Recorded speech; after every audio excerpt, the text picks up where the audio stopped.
But I think one of the reasons why these people have this deep-seated anger and resentment is there's a bunch of people out there that have these lives that are deeply unsatisfying, because I think there are so many people that are working all day long doing something that is deeply unsatisfying and almost painful.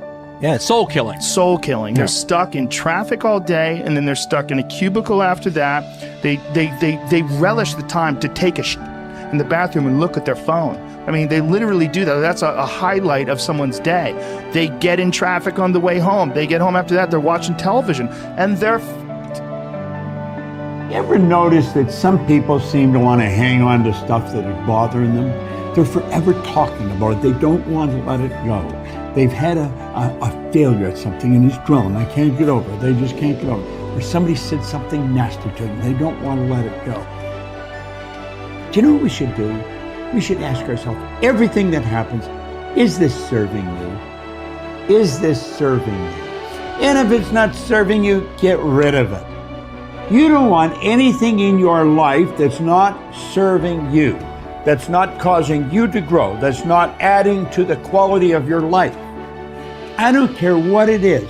You will find some people, they just hold on to bad stuff. They hold on to problems. They don't want to seem to let it go. And that adds more problems. Whatever you focus on grows. The only thing that can grow is the thing you give energy to. Why would you hold on to anything that's not serving you?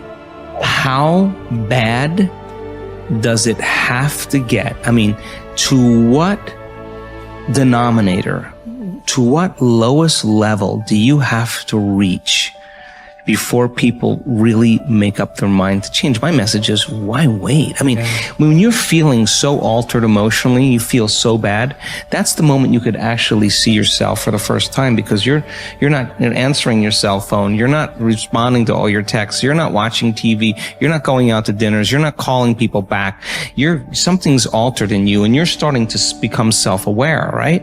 I dare you to analyze yourself first, your company first, your character, your behavior, your work ethics. I dare you to analyze it and see if there's any change you can make. See, you cannot manage time, but you can manage activity. You can manage your activities. Make certain that what you're doing really makes a difference. Make certain that you're spending your time on activities that are productive, that are taking you in the direction of your goal. If you think about the person that you want to become, what's that person do every day that you don't do right now? And when you start to do the thing that the person you want to become is doing, you leverage something called behavioral activation therapy. And that is a whole body of research that says when you act like the person you want to become, it's the most powerful way to change a habit. It's even better therapy than talk therapy, because the action proves to your brain that you're becoming that person.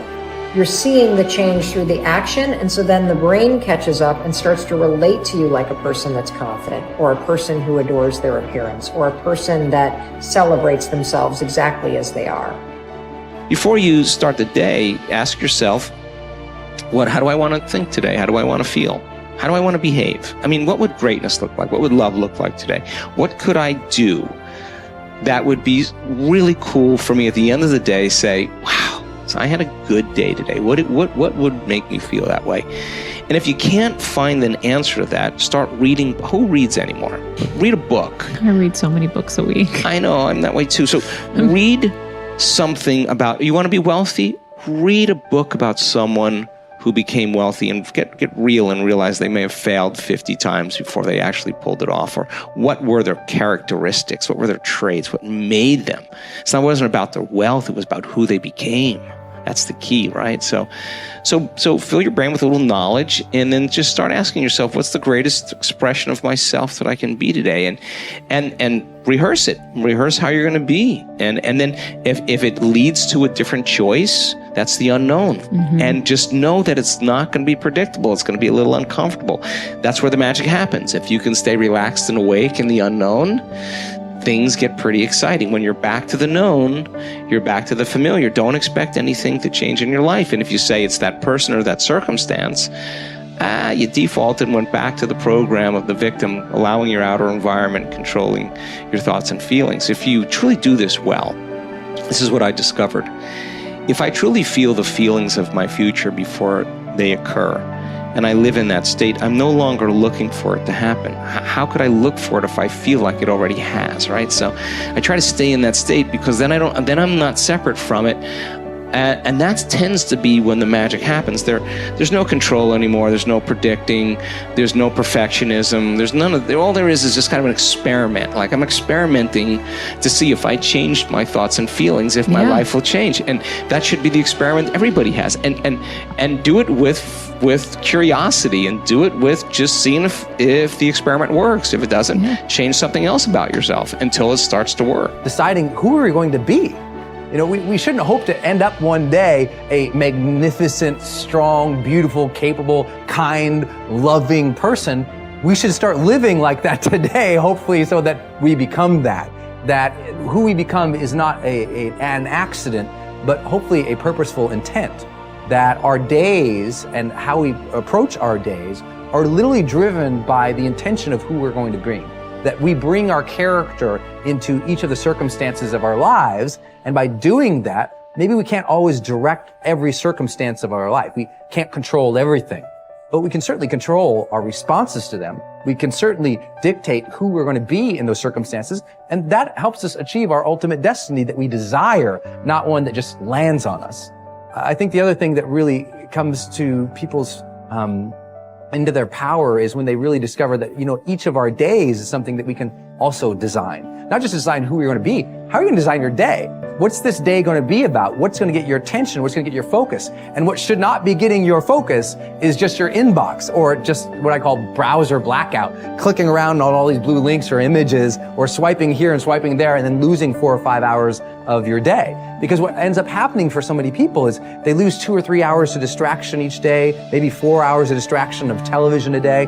And over the course of their lives, now a decade is gone of opportunity, a decade of missed opportunities to connect with your family, to achieve your dreams, to work a little harder, to contribute that thing you always contribute, to learn that skill that you wanted to learn.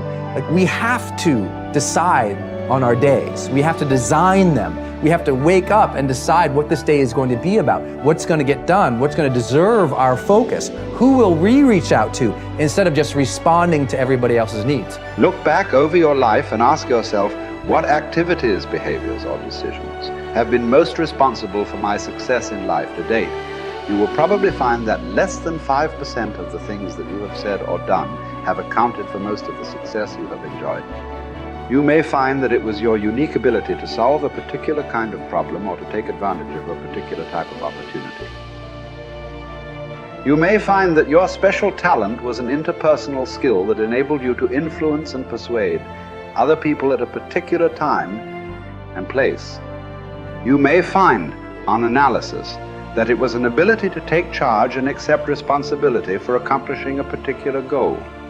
Whatever has been responsible for your successes in life to date may be a good indication what you should be doing in the future. Analyze your work based on the measure that I call return on energy.